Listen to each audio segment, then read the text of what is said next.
friends, welcome to Life and Times of Sahaja Yogis. This is a brand new web series we are going to start from Immaculate Ideal Human Foundation.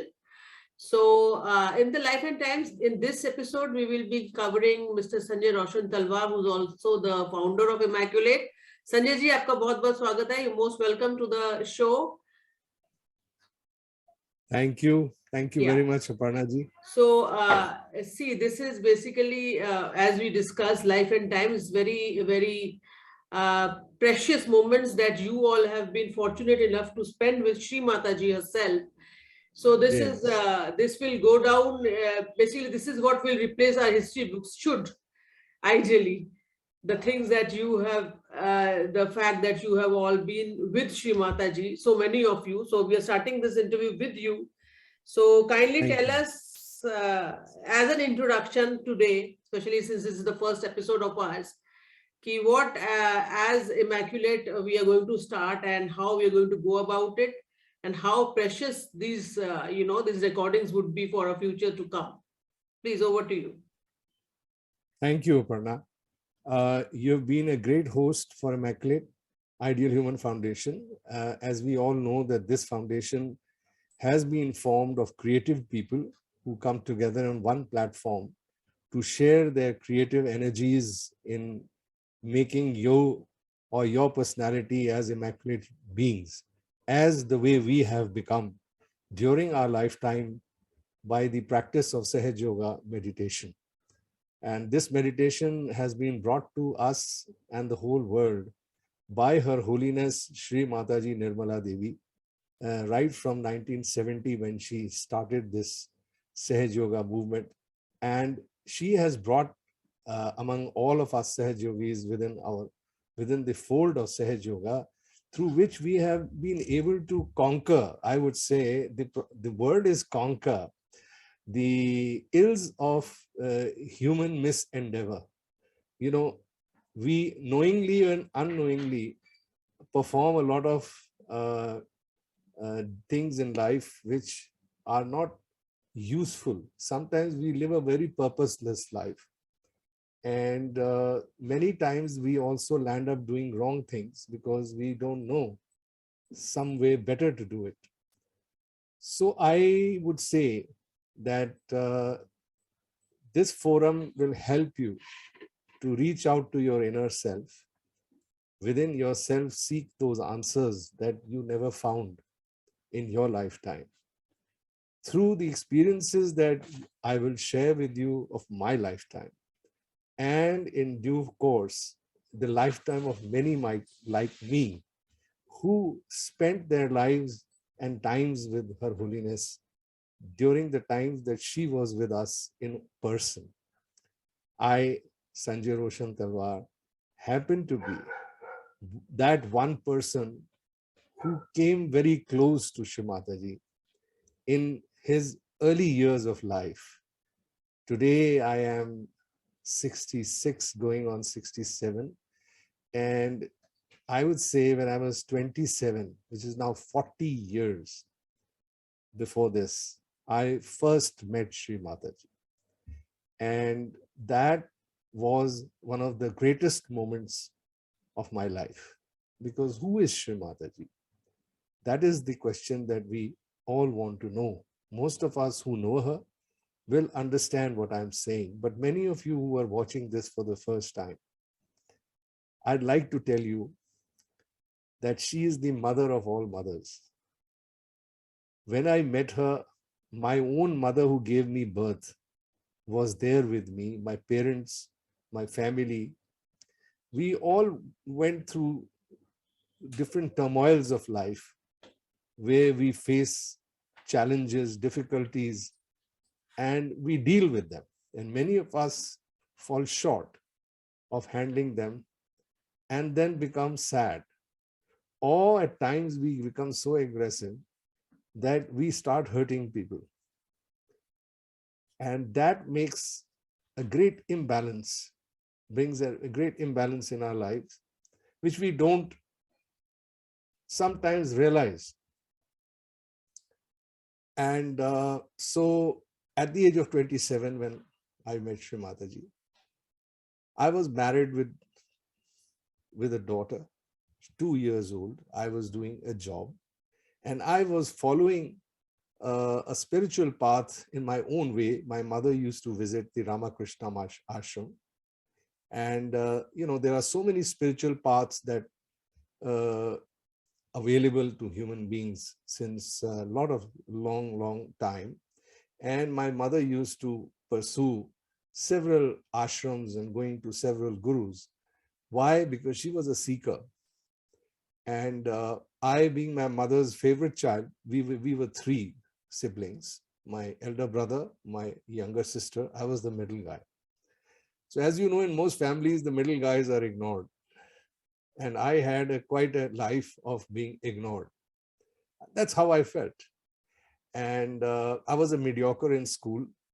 I never used to score good points. And I used to get a lot of scolding, both from my teachers and at home.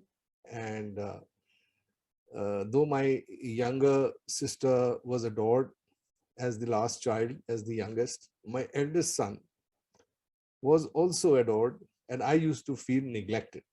Now, that is my feeling. I don't know if you ask my other siblings, they have their own version of how they felt. But this is how we all feel in a big joint family, and we were a big joint family. Uh, my parents, they came from a background of 9 brothers and sisters. My mother comes a background of 7 brothers and sisters, and there used to be these big joint family systems. They were good in a way because we learned to live together as a bound, as a united family. We used to welcome a lot of guests in our house. My father was a practicing medical practitioner. He was a gynecologist. He had built his own nursing home in New Delhi in 1954. I happened to be born in that nursing home.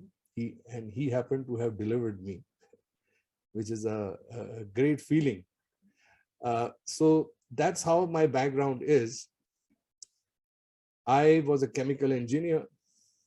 Going back, I studied in St. Columbus School, and then I studied at the Hansraj College with chemistry honors. And then I did my BSc Chemical Technology in Bombay University. It was a double graduation degree. And with all this knowledge behind me, I was a singer, a potential singer. As a young child, my mother used to be playing a lot of classical music at home. She had a teacher coming.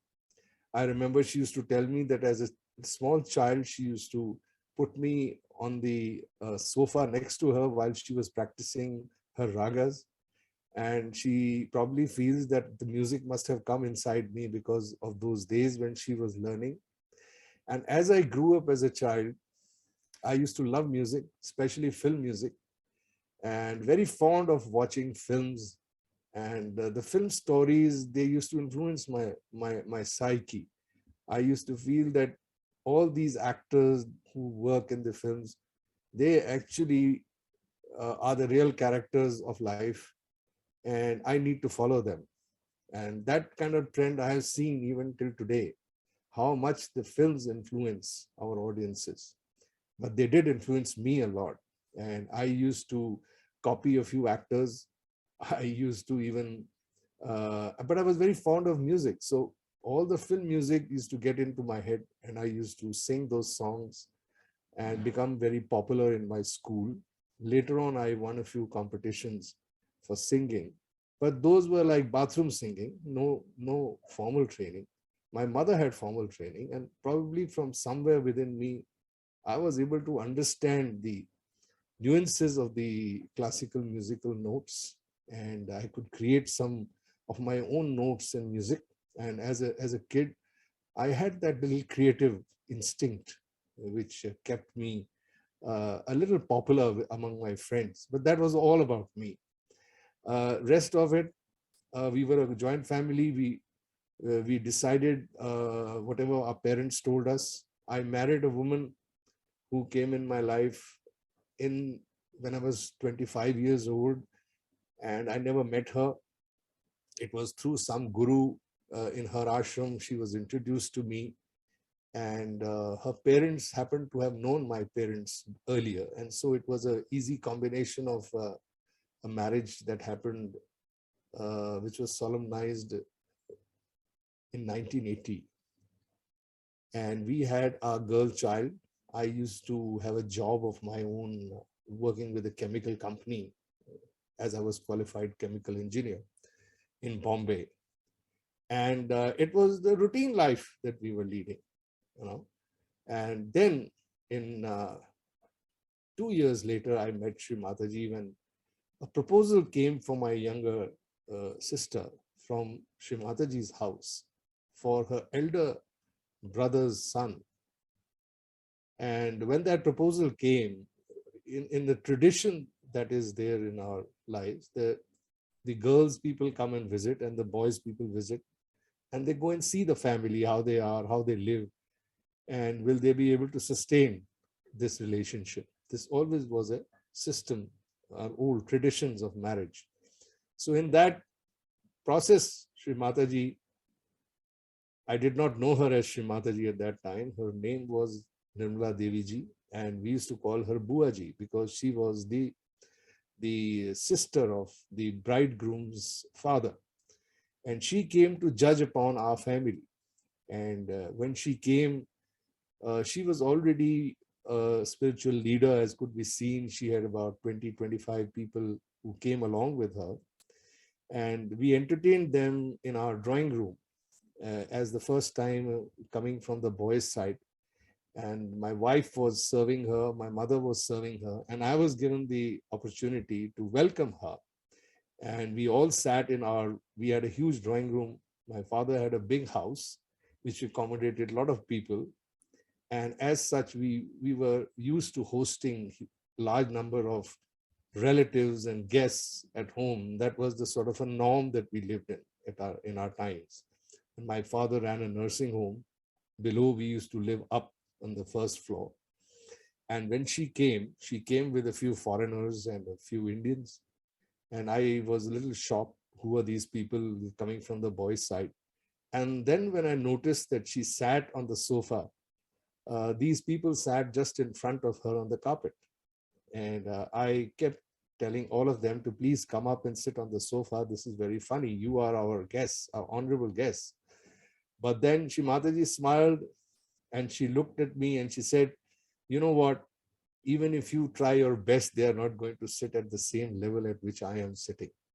So I looked at her and she said, you know, they think I am their mother. And she smiled. And it was like, she was so loving and so like a person who spoke so gently and so beautifully. I just sort of loved the way she spoke to me, and I just immediately sat along with them on the carpet.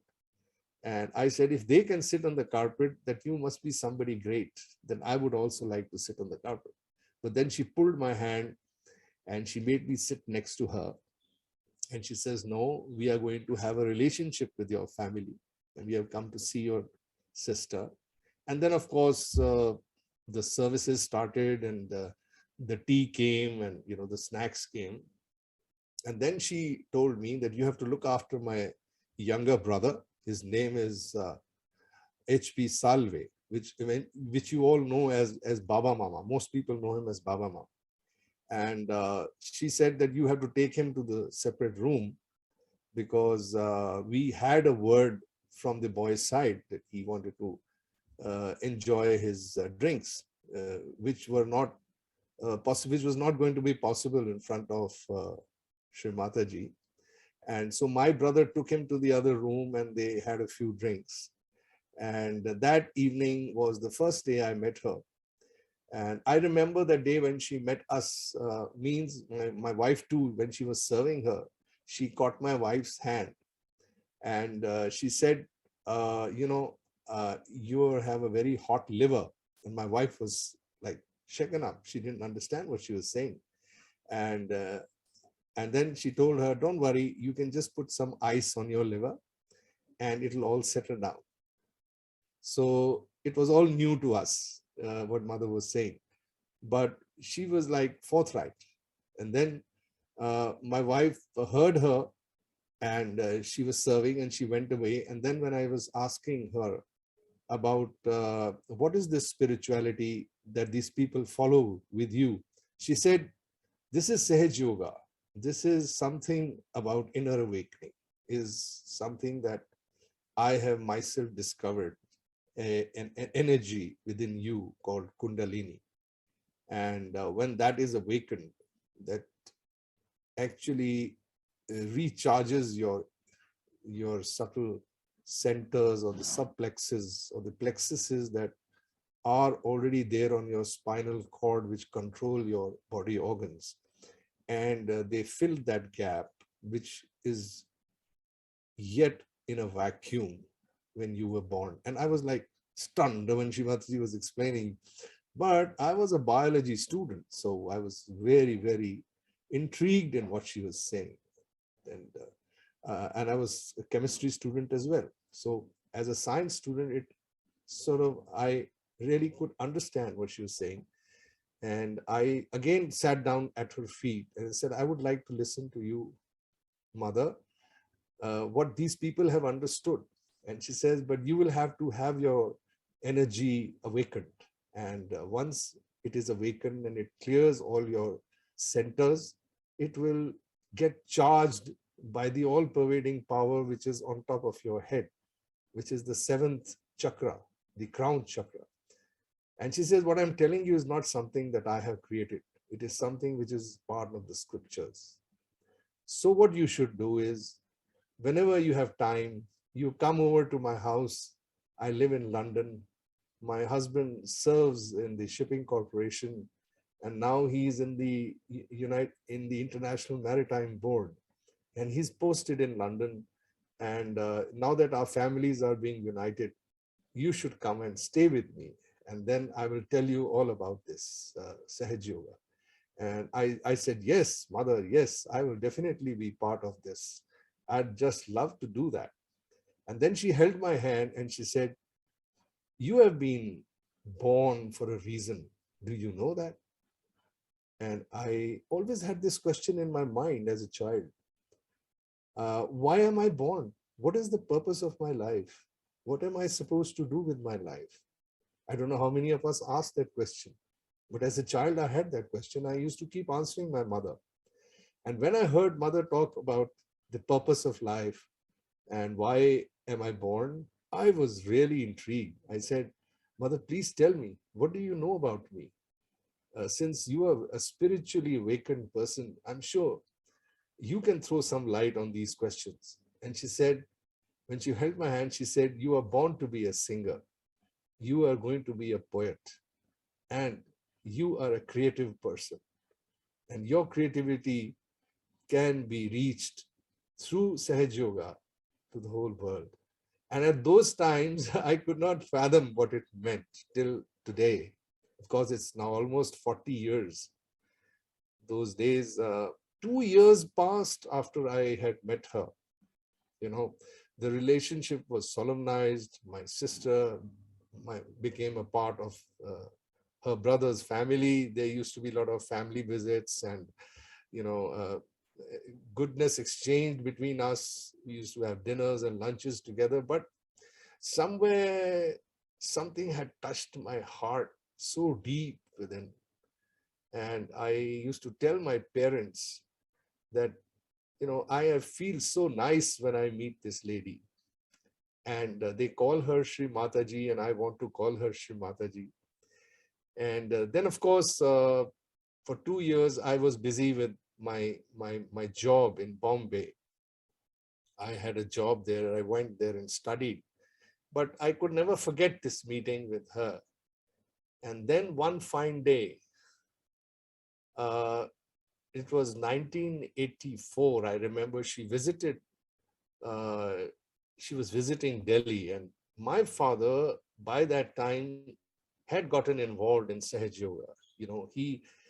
She had not given him up, and he was very dedicated to the work of Sahaj Yoga, and she actually chose him to be the leader of Delhi, to lead people on with the knowledge of Sahaja Yoga. And he was a very good orator. My father used to speak very well. He was a Rotarian, and he was on the BBC TV, as well as he was serving the British High Commission as their doctor. Uh, and being a medical professional doctor and a well orator, Shimataji found him excellent to talk about the medical aspects of Sahaja Yoga. And because Sahaja Yoga is very scientific, you know. And as we speak, as I keep speaking to you in my next interview or in my next episode, we'll do a couple of episodes with you where I will try to introduce you to this concept, as well as to my experiences that I had with the great goddess, as I call her today. You know, it's after these 40 years, what I can see is that she is the epitome of love, of affection, of compassion, of motherhood, of, of a beautiful life that every mother wants for her child. I found all that in Sahaja Yoga through Shri Mataji. And I will lead you on to many such experiences of mine, starting from 1980 through 82, then 84 was a very, very interesting year, because that year I had left my job and my father had an accident where he lost his eyesight. And the doctors, when they operated on his eye, one of his eyes became a dead eye, the retina detached. And there was not much cure at that time. So when he got operated, he only could retain 15% vision in one eye. And the other eye, he was totally blind. And it was shocking, because my father was a practicing doctor in New Delhi. And he had a nursing home called Dr. Talwar's nursing home, which was one of the first 4 nursing homes formed after the partition in Delhi. So he was a very popular doctor. And with his eye condition, I got an SOS in Bombay that he can no longer run his nursing home because of his problem. And so my wife and I rushed. I gave up my job, but I could not work in his nursing home as a chemical technologist. So I was looking out for a job in Delhi, while my wife, she is a BCom and an MBA and an MBE. She has experience. So she took over as the administrator of his nursing home. And in 1984, this is when it happened. We were back in our home in Delhi from Mumbai. And by that time, it was 2 years, and a lot of Sahaja Yogis used to keep coming to our house, because my father had worked very hard in spreading Sahaja Yoga, despite that he had this mishap. And then one day, Shri Mataji came home and she touched my father's back of the head with her feet. And I'll never forget that day when my father suddenly said, "Shri Mataji, I can see." And there I saw how powerful Shri Mataji was. She was not an ordinary human being. She was, I could feel it, the goddess herself. She was born as an incarnation of the great mother of all mothers, the Shakti of the Shiva. I could feel that. And the minute I could recognize her, she looked up to me one day when she was in our house, because she used to come quite often. And she said, "You have to come to London and come and stay with me." And then one day it happened. I was working with my brother. My brother was doing some export work. And so he asked me to join him since I had no other job. And we were working together. And he said, "You have to go to Canada for some deal that I am finalizing. And you have to meet these buyers." So I was planning my trip.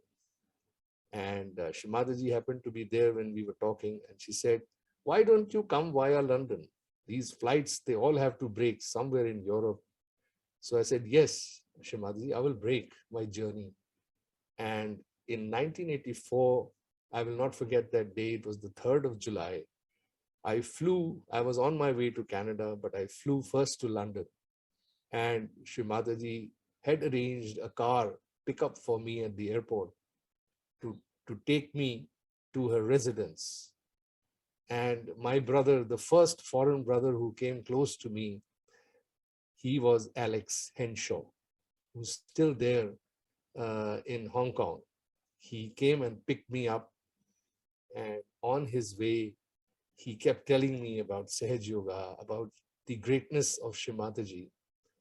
And I knew I was in for a whole lot of great experience that I would have. And my experience was that after my night's rest, the next morning when he took me to Shri Mataji's house, it was the 4th of July, I will never forget. The house came later. In the evening, we first went to a public program. I think it was Caxton Hall. And she was addressing some people, and then a realization started. The minute I reached, I was asked to sit in front as the other people were sitting with both their hands open towards Shri Mataji. And I felt nothing, though she said, you all must have felt something. Then some people came behind me and start pushing up my kundalini from the back, just raising their hands. I could understand what was going on. I felt nothing. And then when she said, how many people got their realization, can put up their hands, who felt the cool breeze on top of their heads? And I did not raise my hand. So she looked up and smiled, and she said, she asked somebody to ask me to come with her in her car to her house. And that day I sat with her in the car and went to her house. And she cooked food for me. Sir CP was also there. He was sitting. And then on the dining table, she asked me to put out both my hands towards her. And then I felt the cool breeze.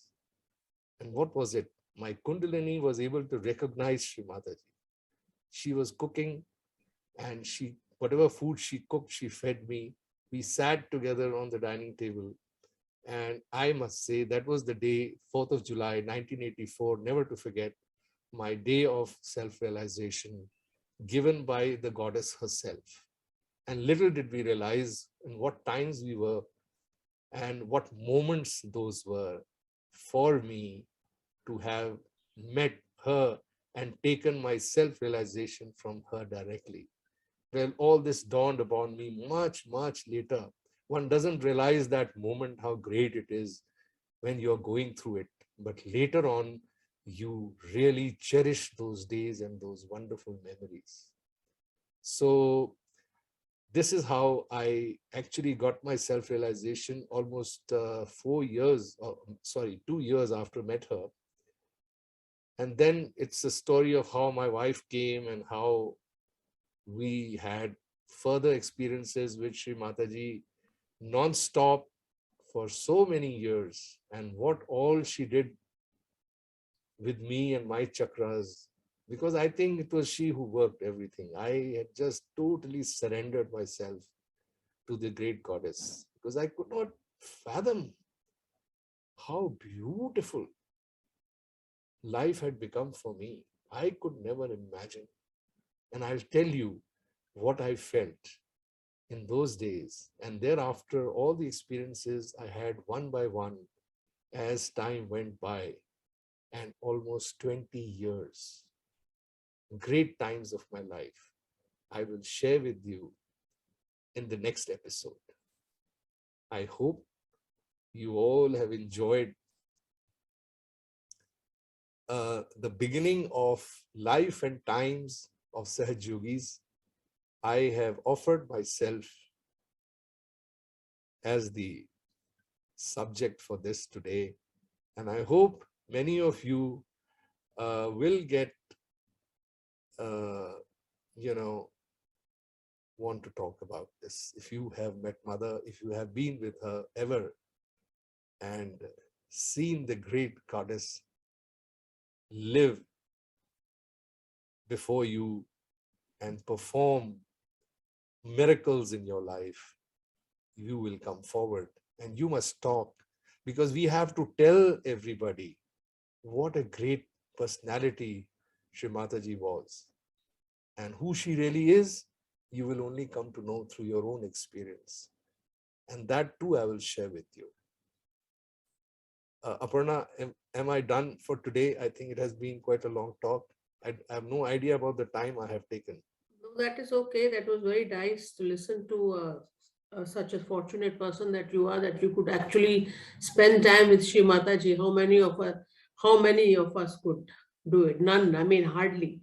Okay, of course, there are many, and we would obviously look forward to Sahaja Yogi's coming forward for these episodes, because also as IIHF, like Immaculate Idol, we do have like this plan to, dramatize it and actually make it into series, so that people should know that what is it like to be a seeker. Like, we all know that our media and whatever little understanding that people have of spirituality, they think that you have to be a great, sadhu and sant or someone to become a seeker or to get close to God, but it's not true at all. So since you have started this, it's very good. We will have so many more episodes to come where you will share your experiences with Mother.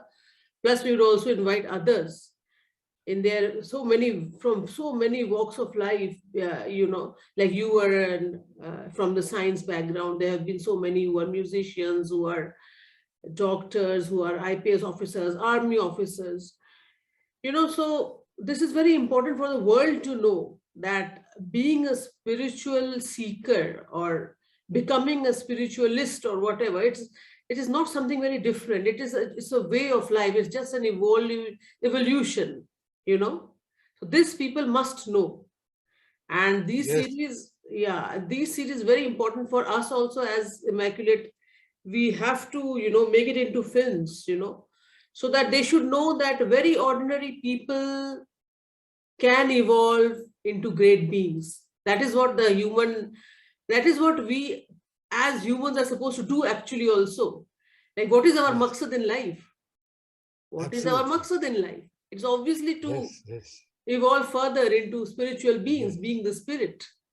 That we've always been reading about. We've been reading discourses. We've been through all the animal stages of our evolution. This is the last stage, being a human being. And then apart from being a human being, being a greater human being. And what is being that great human being is what is we are sharing. And how everybody can imbibe and take encouragement to do this meditation and become that. Manifesting your divinity, which we have always been reading. Like Kolkata, since I am from Kolkata, you would know that we do have so many spiritual people, spiritually evolved people, Aurobindo and, the entire Ramakrishna and Vivekananda. They've always been talking about it, okay? But manifesting it is something that we are able to do in Sahaja Yoga. Experiencing and manifesting as well. We have, even like, for example, Dr. Talwar, your father, imagine him getting his eyesight back. In fact, he has also said it in a very big press conference. We have that, Dr. Talwar's, thing, we do have that clip. So imagine someone's mere touch healing your eyesight. I mean, the scientists, the doctors are not even aware of the back agya and the front agya and things like that. But miracles are happening. It's not recorded as such, but miracles are happening. We are not crazy that we would just blindly follow people. So this, the myth about the spiritual world has to be really, really cancelled. And this can happen, I think, through our endeavor, through life and times of people who actually been with Mother and experienced it. So thank you very much, Sanjay ji. Today's episode will end over here, and we really look forward to your more episodes to come. Your songs and how you made it beautifully, how Shri Mataji appreciated, how she even said once that your singing and your voice and your music has the capacity to heal. Even that clipping we have. We will come to that. Yeah, true. By and by, as we speak. Sure. God bless. Yeah, sure. We really look forward to more episodes. Thank you very much for all of you for listening. Jai Shri Mataji. All the best. Jai Shri Mataji. Thank you.